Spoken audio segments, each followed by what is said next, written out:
Hi, and welcome back to Focal Point AFR Talk. Brian Fisher is my name. Great to have you in the conversation today. Talk about anything you want to talk about today that's been in the news this past week, 888-589-8840.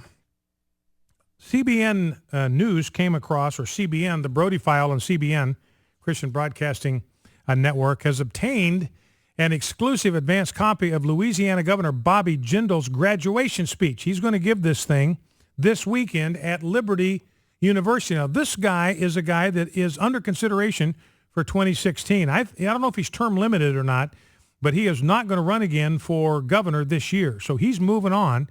And the next logical step for a governor who has been as effective as Bobby Jindal would be is to throw his hat in the ring for the presidency. Now, here are some excerpts from his speech. He says this: I could tell you a lot of amusing stories about my folks adjusting to life in America, but I want to fast forward to the most significant thing that has ever happened to me, and it happened when I was a child. A friend I knew gave me a rather odd Christmas present. He gave me a Bible. I started reading this Bible, oftentimes in my closet, as I wasn't sure how my parents would respond. The short story is this: I read the words of Jesus Christ, and I realized that they were true. I used to think that I had found God, but I believe it is more accurate to say that he found me, and it happened because people were brave enough to plant seeds of the gospel in my life. Many years later, when I became a candidate for political office, in one of my first debates, I got the question, what is the single most important moment in your life? I had just endured countless hours of debate prep sessions with my political consultants and staff. That's where you sit around and get savagely grilled by the people you pay, your political consultants and staffers. I knew exactly what they hoped I would say. They would argue that I should try to appeal to female voters by offering a touching story about when I asked my wife for her hand in marriage or about the birth of my first child. And yes, those were great moments. But instead, I decided to do something new in politics. I told the audience the truth, that the most significant moment of my life was when I turned it over to Jesus Christ and acknowledged him as my Savior. My political consultants began shifting uncomfortably in their seats, and I have to admit, I enjoyed that. Now, he's a Rhodes Scholar, brilliant guy. And here's another excerpt from the speech that I love. I went to Brown University in the Ivy League, Bobby Jindal says, a place that prides itself on intellectual reasoning. One of the good things about going to Brown is that I was able to become the president of the college Republicans on campus almost immediately. The other Republican student at Brown was the vice president. So a little funny there for Bobby Jindal, 2 Republicans on the entire campus of Brown. Some kids go off to college and lose their way. They become convinced that their faith is not an intellectual pursuit. Listen to this, and I'm talking here especially. I got some young millennials maybe listening. You're still in high school. You're getting ready to go off to college. Maybe you're bright. You're going to go to an exclusive college, like Bobby Jindal said, and this is what you're going to run into. People who are going to try to shred your faith and convince you that Christianity is nothing but myth and superstition. Bobby Jindal, nothing could be further from the truth. Reason and logic lead to truth, which means that reason and logic lead to God. Remember, Jesus told us we are to love the Lord our God with all of our heart, soul, strength, and what else? Our mind. Christianity, don't let anybody convince you otherwise. Christianity is a mental, rational, logical pursuit. You do not, I repeat, you do not have to check your mind at the door to become a fully devoted follower of Jesus Christ. In fact, that's what quickens your mind. You now begin to learn the stuff that really matters. You now have some kind of grid with which to evaluate everything that goes on in the world. He says, Bobby Jindal, there is a general view among many of the elites in America that truly enlightened folks realize that all this faith and religion stuff is just quaint and antiquated thinking from an earlier era. That's what you're going to run into.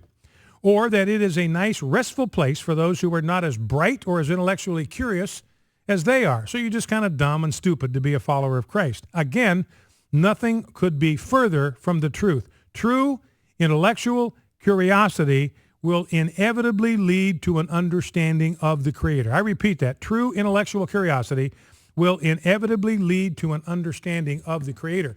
Remember, we talked about this early in Romans 1. If this is true, if Bobby Jindal is right that true intellectual curiosity will inevitably lead to an understanding of the Creator, why don't more people come to an understanding of the Creator? Because they do not have true intellectual curiosity. There is a reason why they want to avoid God. Remember, this is what Paul says in Romans 1. They suppress the truth in unrighteousness or by unrighteousness. They would rather make unrighteous choices than deal with the fact that there may possibly be a Creator who would frown on the decisions that they are making, and so they suppress the truth. I use the analogy of playing hide and seek with their kids. They were in the hamper, and they would try to make their way out when I'd find them, and I'd just sit on the lid so they couldn't get out, just for fun. I let them out, believe me on this. But this is a picture of what people do. They suppress the truth. They want to keep it in the hamper where it can't pop out of there and make life difficult for them. So people understand this, ladies and gentlemen. Do not ever forget this. The only reason that people do not come to faith in God is moral. It is not intellectual. The problem that people have with Christianity is not an intellectual problem. It is a moral problem. They know instinctively in their hearts that God is going to make some moral claims on their lives, that God is going to insist that he run their lives, that God's going to insist that they honor him and that they acknowledge his truth and his standards for life. And they don't want that. They want to run their own lives. They want to be able to live according to their own standards. They don't want to submit to anybody else's standards. And so they reject the knowledge about God, even though Paul says everything that's known about God is evident in creation. Now, he'll get these national reporters come to him, and we'll take phone calls here in just a second, 888-589-8840. But since he's been governor, he's had a lot of national political reporters come to him, and inevitably, he says, during these interviews, they say something like this: you are a smart guy. We know you went to Brown and were a Rhodes Scholar, so tell me, how is it that you call yourself pro-life and that you say that you oppose gay marriage and you say that you oppose gun control? You just say that stuff to get elected in the Deep South, right? And then this is what Jindal says he does. Of course, I like to have a little fun with it, so I would lean over the desk and in hushed tones, pretending to confide in him or her, I would say, well, just between us, do me a favor, go tell your editors the bad news. Tell them I absolutely believe everything I say. And then he adds, as you can imagine, those interviews ended rather abruptly. Now, Bobby Jindal, obviously going to make a very attractive candidate to evangelicals in 2016. Got a lot of other things politically going for him. He's a really, really smart fella, and he's got that ethnicity thing. How do you tag the Republicans as a party of racism when they run a guy from India as the nominee for the presidency? And again, and he's got the experience as a governor. People, I think, are looking for people with executive experience. You know, the reality is, conservatism, I could care less. Conservatives could care less what Bobby Jindal's skin color is. That's immaterial to us. It's insignificant to us. It's his values, his principles, his convictions that matter. There's not a single social conservative that's going to be against Bobby Jindal because he doesn't look like a white guy. Not one. So the real racism is coming from the liberal side of the political spectrum. Let's grab a couple of phone calls. Let's start with Jeff, Muscle Shoals, Alabama. Jeff, welcome. What's on your mind? Hey, how's it going? I appreciate it. I was trying to get through yesterday, but they told me to save the topic for today, so here I am. And glad you called. I just wanted to get into it yesterday. I understand the topic about it. We don't have time for an exhaustive debate about gay marriage. I understand, but what you were going into, saying that gay marriage is a slippery slope that leads into, the NAMBLA guys and bestiality and guys marrying their computer. Uh-huh. That just doesn't. When two consenting adults, they should be able to do what they want. A child isn't a consenting adult. An animal isn't.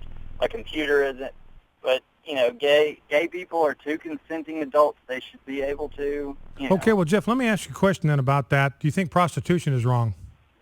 No, I have two consenting adults here doing it in this country.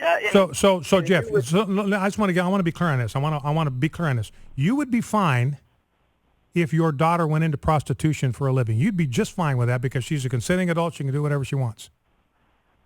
I'm going to try to, do what I can to stop that, to make that choice where she doesn't want to. But if a consenting adult in this country, that's the so Jeff, let me ask you, if your wife decides to become a prostitute, you're okay with that because she's an adult, she can consent, do whatever she wants.